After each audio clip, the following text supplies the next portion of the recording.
Superman is the gold standard for heroism. He could shatter worlds if he wanted, but never uses his strength for his own gain. He is a paragon of virtue and decency, the ideal person who treats everyone with compassion and fairness. But the question has always lingered: what if Superman stopped being selfless and used his powers for himself? In 1954, Dr. Frederick Wertham published Seduction of the Innocent, a book warning that comic books were corrupting American children. I'm currently trying to read this book, seeing as references to it keep coming up in my research, but it is a bit of a slog. While he mostly criticises what he calls crime comics, the colourful superheroes don't escape his judgment. He accused Batman and Robin of being an idealised homosexual fantasy, and Wonder Woman of undermining the patriarchy. To Wertham, Superman was a Nietzschean Superman, a dangerous ideal teaching children that might makes right. He even argued that Superman encouraged fascist thinking, urging people to follow a single strong man without question. He also likened Superman's S-shield to the SS symbol of Nazi Germany, a deeply ironic claim given Superman's Jewish creators. I won't dwell on Wertham's claims simply because they're outdated and factually incorrect. Superman's powers are about protection rather than dominance, but they reveal an early suspicion of Superman's power. The comics have addressed this subject multiple times, like in Action Comics number 311 back in 1964, when Superman was separated from Clark Kent. Without his human side, he became King Superman, a powerful tyrant that enslaved the Earth. In more recent years, we've seen similar stories like Red Son, the Injustice games, and even James Gunn's Superman film has an element of this. All of these stories share one core idea: Superman is a god who chooses not to rule. That restraint is what makes him inspiring. But it raises a question. What if he stopped holding back? Superman could end crime, war and hunger tomorrow, but who decides what's right when only one man makes the rules? Writers are naturally drawn to exploring that slippery slope between protector and dictator. Of all the Tyrant Superman stories, the one I keep coming back to is Superman the Animated Series' Brave New Metropolis. In this episode, Lois Lane finds herself transported to an alternate dimension where Superman has teamed up with Lex Luthor to create an authoritarian state. There is virtually no crime. The people are generally safe, but only because they live in Superman and Luthor's iron grip. This shows us just how easily people will trade freedom for perceived safety. Superman, as a fascist ruler, isn't just a fallen hero. He's a reflection of how desperate humanity might be for someone to fix everything, no matter the cost. Anyone that speaks out is taken away by Luthor's secret police. We see familiar characters like Angela Chen and Jimmy Olsen, now disheveled and homeless and fighting for freedom respectively. Some characters capitulate, like Dan Turpin, who ruthlessly enforces the law without his trademark heart. And then there's Lex Luthor, ever the opportunist, presenting himself as someone that shared Superman's grief and desire for creating a world where no one would feel the pain and loss that they do, which is a complete manipulation. While he may present himself as Superman's ally, really he's using him to further his own ambitions. Superman thinks he's keeping Luthor in check, but in reality he's being played. It's ironic that for as powerful and all-seeing as Superman is, he's completely blind to what's going on. Note how Metropolis is adorned with Superman's new logo, which very strongly resembles the SS symbol, and that is not a coincidence, alongside monuments to Superman and Luthor's brilliance. This wasn't done at Superman's insistence, this has Luthor's name written all over it. The whole descent into authoritarianism was instigated by the death of Lois Lane. Superman didn't become a tyrant just because he lost Lois, he did it because he failed to save her. Intergang planted a bomb in Lois's car and killed her in an instant. Our Lois notes that she remembers that attack and how Superman saved her just in the nick of time. Well, in this universe, Superman was too late. Superman's response to his feelings of guilt and inadequacy was to tighten his fist. Grief played a role too, of course, but ultimately it's his own failings that drive him. Superman feels responsible for every failure. He knows that he could step in and prevent almost every serious crime or reduce the impact of any natural disaster, but only by taking away our freedom. In this universe, Superman hardened himself to hide away from the heartache, but in the process he became an oppressor. Some would argue that it's logical for someone as powerful as Superman to rise to the top and enforce his will, but that argument misunderstands who Superman is. His entire moral code is built on the belief that strength exists to protect, not to dominate. To enforce his will would mean admitting that people can't be trusted to choose what's right for themselves, and Superman has never believed that.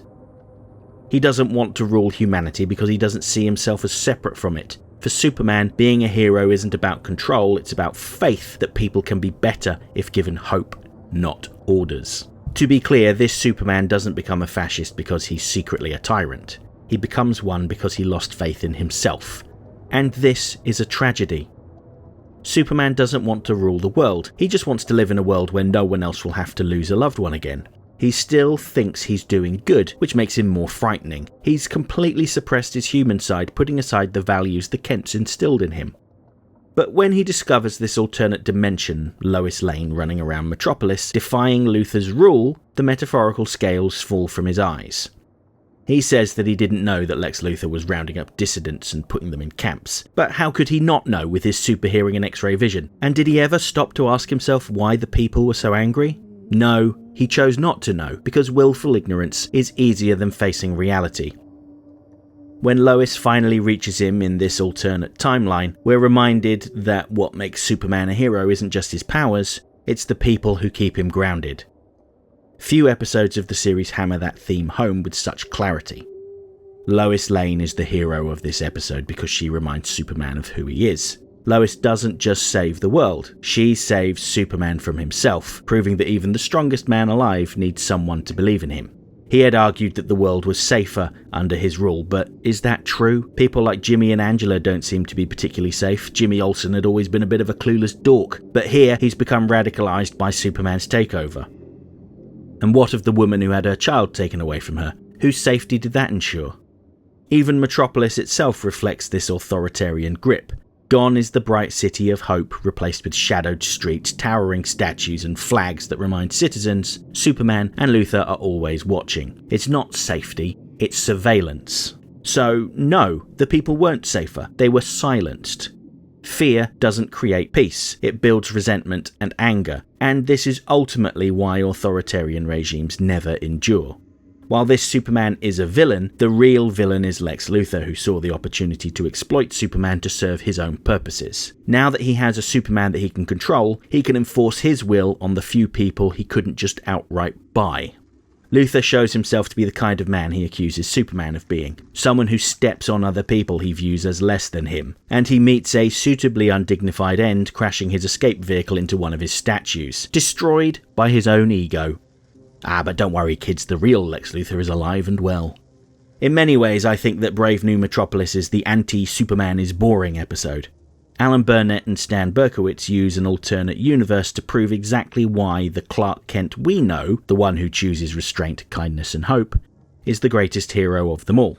This episode isn't really about an authoritarian Superman, it's about why Superman chooses never to be one in the first place. By showing us how bad things get without his moral compass, it reaffirms just how much the world needs our Superman, not the darker ones so many other writers are fascinated by. Instead, Brave New Metropolis asks the ultimate Superman question: what happens when he stops inspiring hope and starts enforcing it? This is Superman Unbound, Superman without Lois Lane, Superman as the thing people have always feared he might become. And the really smart thing is that it isn't told from his perspective. It's Lois who experiences this nightmare reality, showing us what happens when Superman gives up his idealism. I think that there are better episodes. I still maintain that The Late Mr. Kent is the best episode of the series. Go check out my video about that if you want to hear more. I've linked to it in this video's description and the info button in the top right corner. But few other episodes encapsulate the heart of Superman quite like Brave New Metropolis. It's not just a great alternate universe story, it's the ultimate statement of why Superman's humanity matters more than his powers.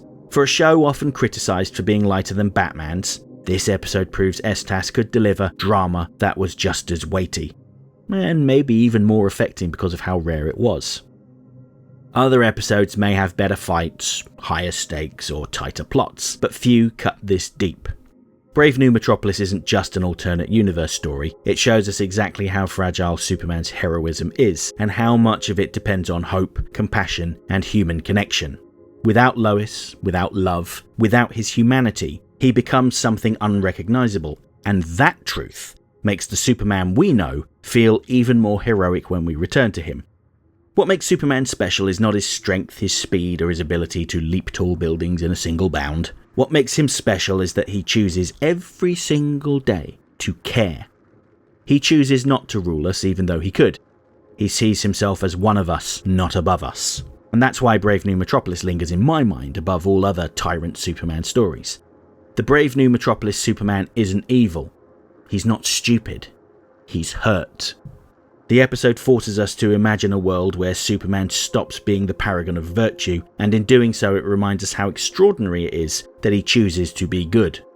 For all its dystopian horror, the episode leaves us with hope. Hope that our Superman will never stop being the man who believes in us, even when we don't always deserve it.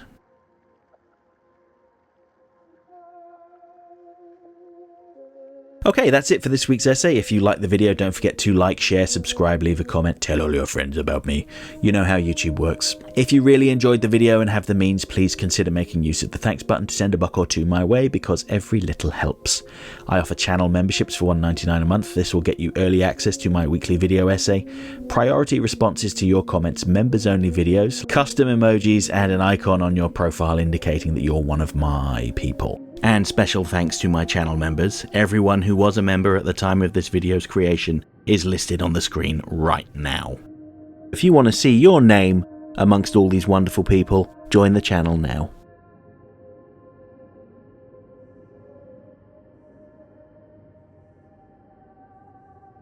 Next time.